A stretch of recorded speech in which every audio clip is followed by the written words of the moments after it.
Hey guys, what's good? Cybermage here, and in this video, we are going to be starting the GCRTP series now. So I've already passed the ACRTP exam. I have not made a video about it yet. I was thinking that after I pass the GCRTP, I'll make one whole video about, the whole Pwned Labs experience and all the tips and tricks and stuff. I don't want to make like a video on every cert because I'm almost going to repeat the exact same thing, and I think it would kind of be um annoying or repetitive content which could get boring. So yeah, I was thinking that I would just put it in one whole video. um but yeah, if you guys want a separate video, let me know. It really doesn't matter to me as long as you guys get the benefit out of it. But yeah, since we're starting the GCRTP, this is the first lab that we're going to be doing, which is reveal hidden files in Google storage. So let's read the scenario. Gigantic retail are a Fortune 50 company and therefore have a target on their back. Conscious that threat actors will be probing their infrastructure, they have provisionally engaged your team to assess the security of their on-premise and cloud environment. Your mission is to demonstrate impact and show them the value of retaining our services in the long term.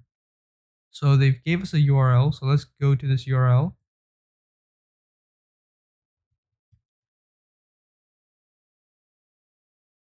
And I'm already connected to the VPN.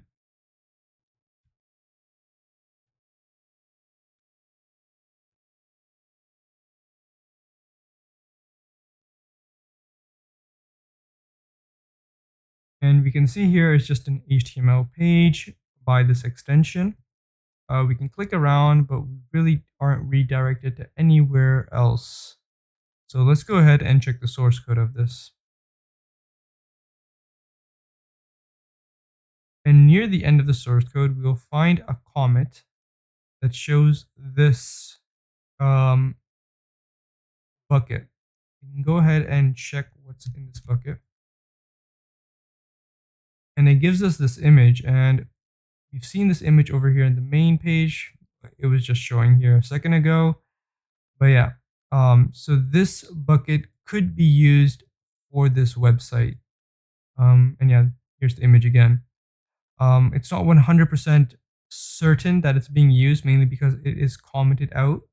But yeah, there is a strong possibility that it's still being used. And the reason why we're able to view this particular file is because it is publicly accessible, right? So before we begin further, I want to talk a bit about permissions. So if you scroll down here, that there are two types of permissions. Well, there's not just two types, but in this case, to note that there are two types of permissions that can be applied to files. One is this all users, which allows anyone on the internet to access it. So right now, and the other one is all authenticated users, which means anyone with a Google account can access it, meaning we have to be authenticated with Google in order to access it. And right now, since we are on this file without being authenticated to Google, it means that this is publicly accessible and anyone can access this file. If you go over here and check index.html, let's see if this file exists in this bucket. We can see we're brought back to the same website. So yeah, the same website, meaning this file, which is over here, it's the same file pretty much, is publicly accessible and anyone can access it. And what we want to find is basically other files here that we can access. So first of all, let's go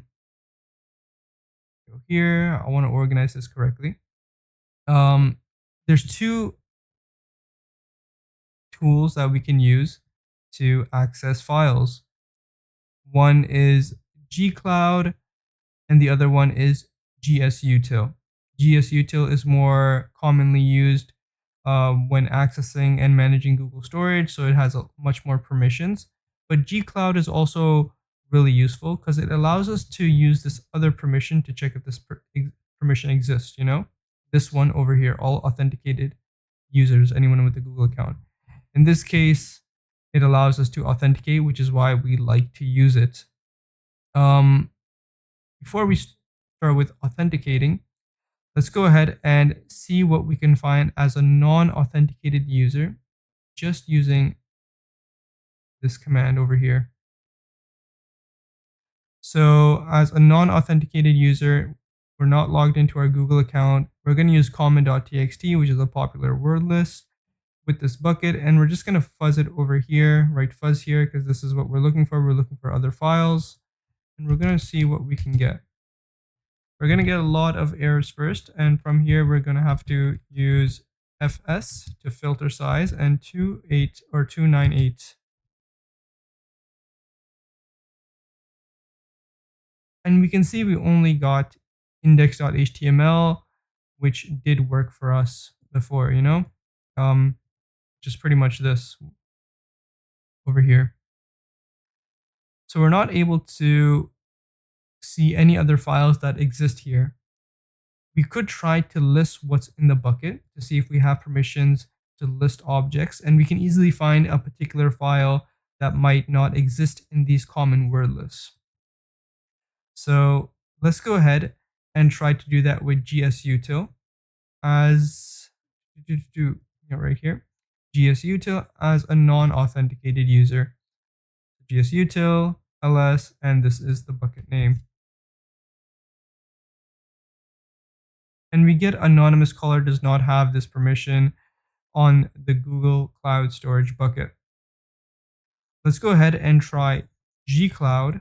We're going to use gcloud auth login to see maybe if an authenticated Google user could list the bucket object. So we're going to click this and we're redirected over here. And this is my test account that I made for this video. So using this, click and continue, allow, and we are now logged in as this user. So let's go ahead and run this command to see if we're able to get the objects. And no, we still don't have permissions here. So recap, we tried anonymous listing over here and then authenticated listing over here. We did try to use common or a common word list to see if we could fuzz anything out, and we only got index.html. Since there's no other route for us to go, all we can do is try fuzzing again with an uncommon word list. So let's go ahead and try that. And in this case, we're going to use this. Although the walkthrough does give another word list, it does contain the same value, so it really doesn't matter. So just clicking enter here, and we're gonna filter by size, which is 298. And we can see we got a hit on backup.7z. Another way we could check if a file is readable without using the browser, we could use gsutil stat command. So if we do this on index.html, we do get an output back. And basically, to run this command, we need to have read access to the object.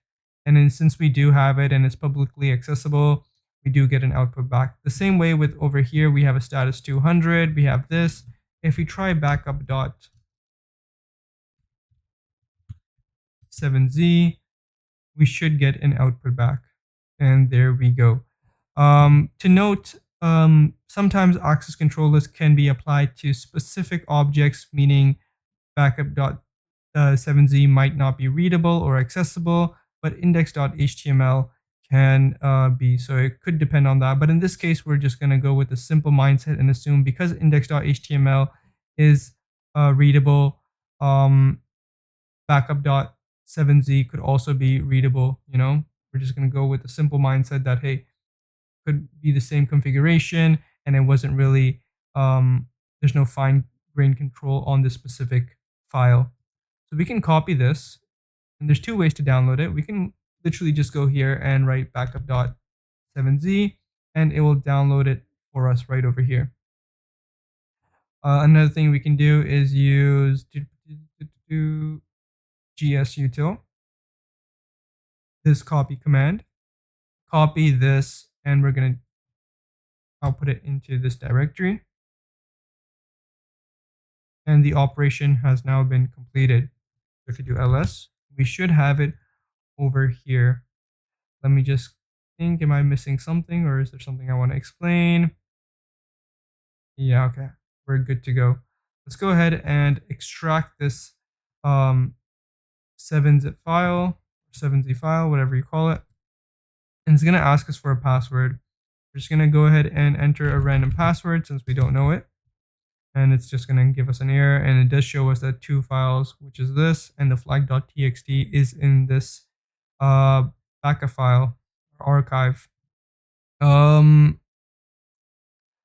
A tool that we can use is John. And what it does, it's going to convert this archive into a hash format, which is going to be crackable, and it would give us the password for this file. So let's go ahead and use 7z to John, add the file that we want to target, and the output is going to be backup.hash. And if we do ls, we'll notice that backup.hash is here. So when we do this command, it is automatically in the format for John, right? In the format of the tool John. Well, tool John can only be used on this current hash. And so if we run this command over here, and I'm just going to use a default or very common word list, which is rockyou.txt and the backup.hash, it will attempt to start cracking it. So say we want to use a different tool such as Hashcat. We're going to have to change this backup.hash. Actually, no, I'm not going to change it first. I'm going to move it, backup.hash to backup.hashcat, and do, okay, actually fucked it up. Let's do,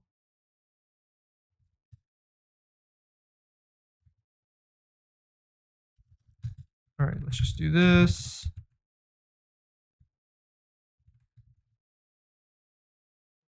.hash, there we go. I wanted 2 files because I don't want to, even though this was seeming to be running, even though we changed the file name, I didn't want any errors to come in the video and then have to redo it. Because since we're not using we're using this huge word list, right? It's going to take quite a while, so I didn't want to interrupt this. So let's go ahead now, and we're going to have to change the format of this file to be used by Hashcat, because right now it's currently in the format to only be used by John. We're going to remove this and save it. We're just going to use Hashcat backup dot this our new hash file, and a word list, which we're going to have to find. And in this case, instead of using rockyou, which is a very popular word list when cracking hashes, we're going to use this tool. And what's going to do, it's going to take all the values from the website that we give it, which is index.html, and put it in a word list. So if you cat word list right now, it's going to give us a bunch of this. And yeah, this is a pretty cool tool that you might encounter or you might need to use on a CTF. So it's good to know in case the default one or the common one, rockyou.txt, doesn't work.